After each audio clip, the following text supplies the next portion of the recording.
So what do the Niners do? You got a coach who's regressing. You got a quarterback who may have never been that guy. You do have some really good players here, some good position coaches. Used to have a good culture. I don't know. You got people quitting now.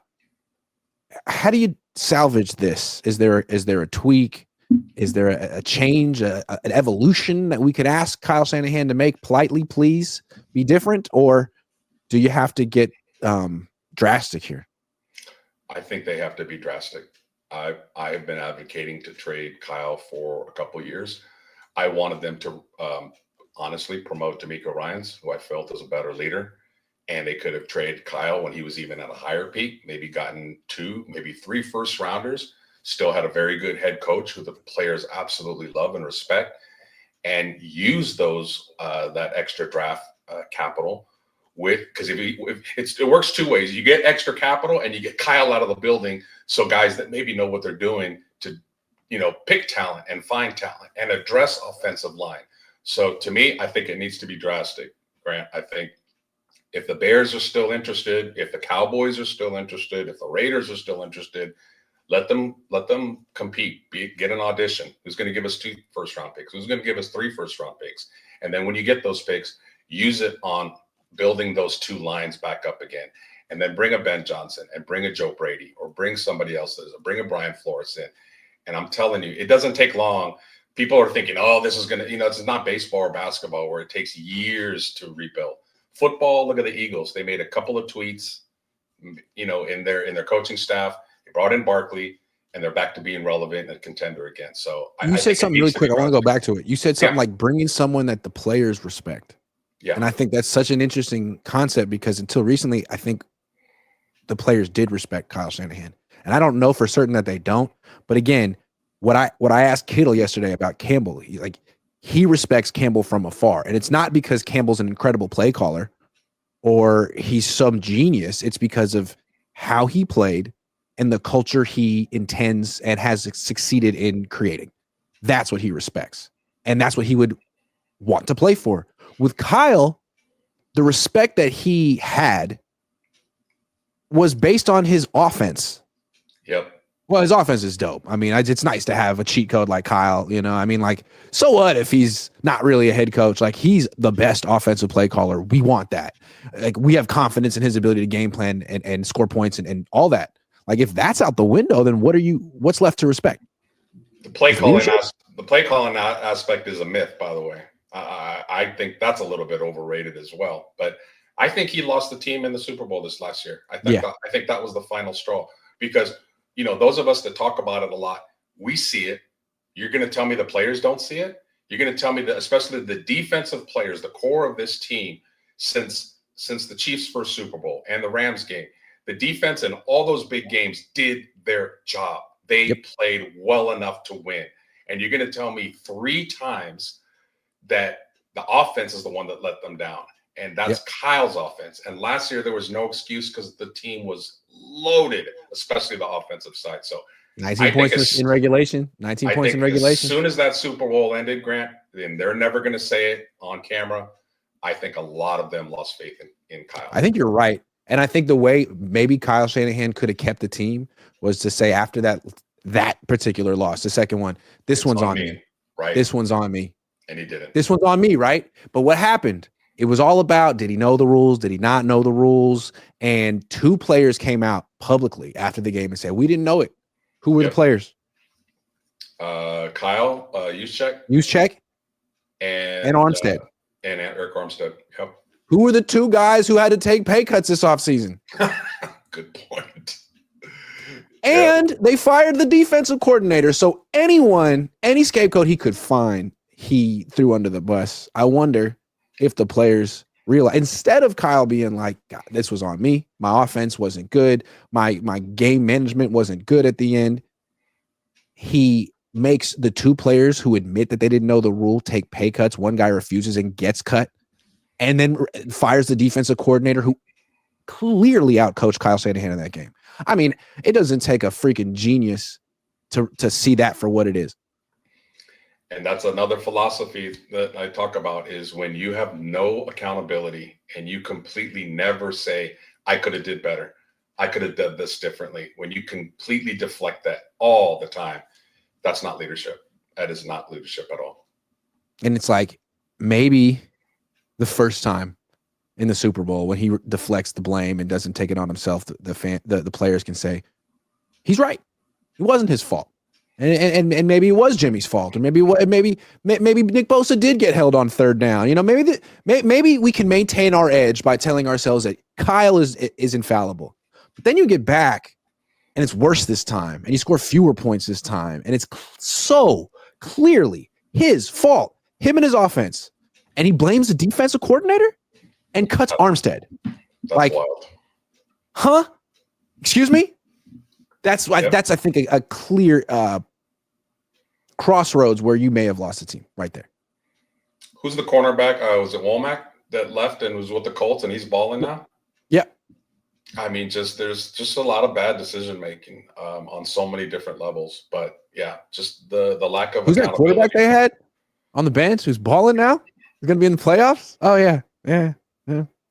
Yeah, Buckner's still doing things with the Colts. How's Kinlaw's career going? Not sure. One after the other.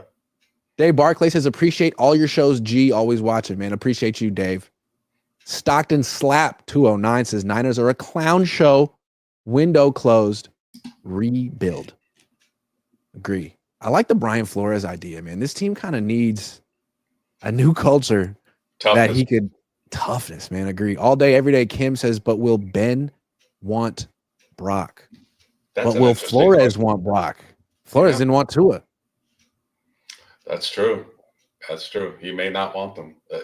A head coach is going to want his own quarterback. So Flores would be such a badass.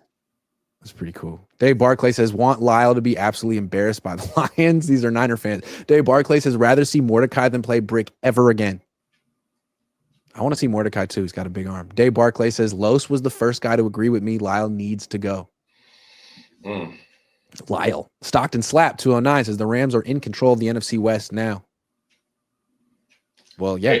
Hey, the Rams are a perfect example of a team that kind of tore it down, Grant, and they're back to being decent. Young guys, young team. Dave Barclay says, score prediction 54-9. Lyle, gotta go immediately. 54-9. Whew. Did we not have fewest points allowed last year? Third fewest. So they went from like 17.5 to I think now they're at what? 22, 23. So not great. But the offense went from scoring 29 something points a game to like down to 22 or 21, which is just hard to fathom. Christian McCaffrey meant that much. Obviously, and Ayuk, but if they had addressed O-line and given Purdy, more time, I think this offense would have scored definitely more than 18 points a game, but they didn't. So here we are. Well, Jed, John, Denise, if you're watching, and I'm pretty sure you're not, but if you are, I just laid it out for you. You got to be bold here. What would Eddie and Carmen do? You know what they would do. Now is the time. If you bring them back, Brock, Kyle, they're just going to get exposed for what we already know they are next year. And whatever trade value they had is going to be way less, if not gone. Trade Kyle now. I'm not saying trade Brock now because he still is really cheap, but bring in another quarterback or two and start acting more like the freaking Vikings. Respect yourself. You want to talk about real bold? Imagine if they moved off of Kyle and Bosa, what they got back in return. And if they trade them in the package, Kyle, Bosa, and Debo together. Yeah. To Chicago. Or Miami if they come off of McDaniel. Bosa can be back in Florida. He'd be happy. Yeah, it's interesting. Dave Barclay, before we go, says 4 good years, 4 garbage years. How you keep Lyle. Again, if you're a good coach, how do you have 10 losses in a season?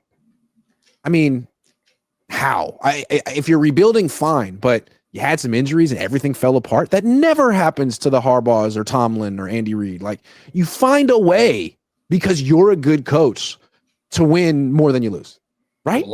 The Lions have more injuries than the Niners, and look at the record. They have a lot Exactly. of depth. It's not an excuse. Been They able to don't overcome. Kyle tanks mentally, like, oh well, I don't have to win this year. I lost 3 players. Like, okay, like, well, let's get the best draft pick possible. Like, no, you don't get the freaking tank. There is something there too. NBA. Yeah, he does tank mentally. It feels like he tanks mentally. Like, well, what do you want from me? What do you want from me? Like, what adjustments could I possibly make? Like, oh, I don't know. Play your young players, play the guys who've earned it. Anyway. I'm sorry, a team is a reflection of its head coach. And you know, if the leader of the team is a little bit weak mentally and is tapping out real easily, then the team will follow. And they are.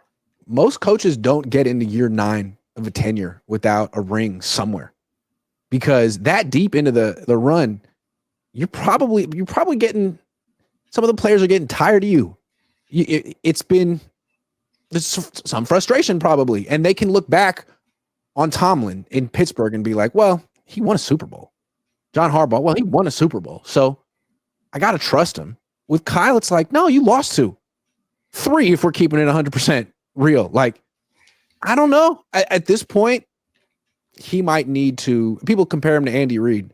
I wonder if Andy Reid ever would have won a Super Bowl with the Eagles. He may have needed to start over somewhere else. I mean, there are so many differences between them. Well, one of them is that Andy Reid actually values the quarterback position and actually tries to find the best talent possible and has the confidence that he can work with that guy and make him the best, bring out the best in him and put together a scheme that makes his job easier, not harder. Kyle doesn't have that confidence. Kyle wants to find some guy who fits his scheme, even if he's a 7th round pick.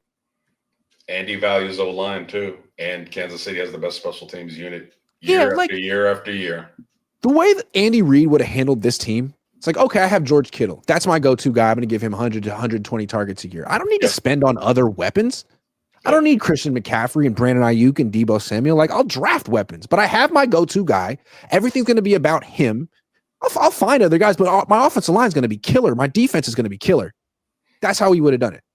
And it's like between Kittle and Jennings this year, we've seen like they have plenty of options through the air. What they need is an offensive line, and they don't invest. If the Niners and the Chiefs were 2 cars, the Niners car would have like this great paint job, fantastic stereo Bose system, beautiful interior. Looks like it's really fast. The Chiefs car would have great tires, O-line, and a great engine, quarterback. And that's why their car and a great driver. And a great driver. And a great driver. And that's why, remember that show from 20 years ago on MTV called with Exhibit called Pit My Ride? Yeah. There'd be like a goldfish in the back, but it still essentially would be a Cutlass. You know what I mean? Right. No, perfect analogy. Yeah, but that's why the Chiefs car and other cars like the Lions are always beating the Niners car, because we're all flash, but we don't have substance. We don't value great tires and a great engine.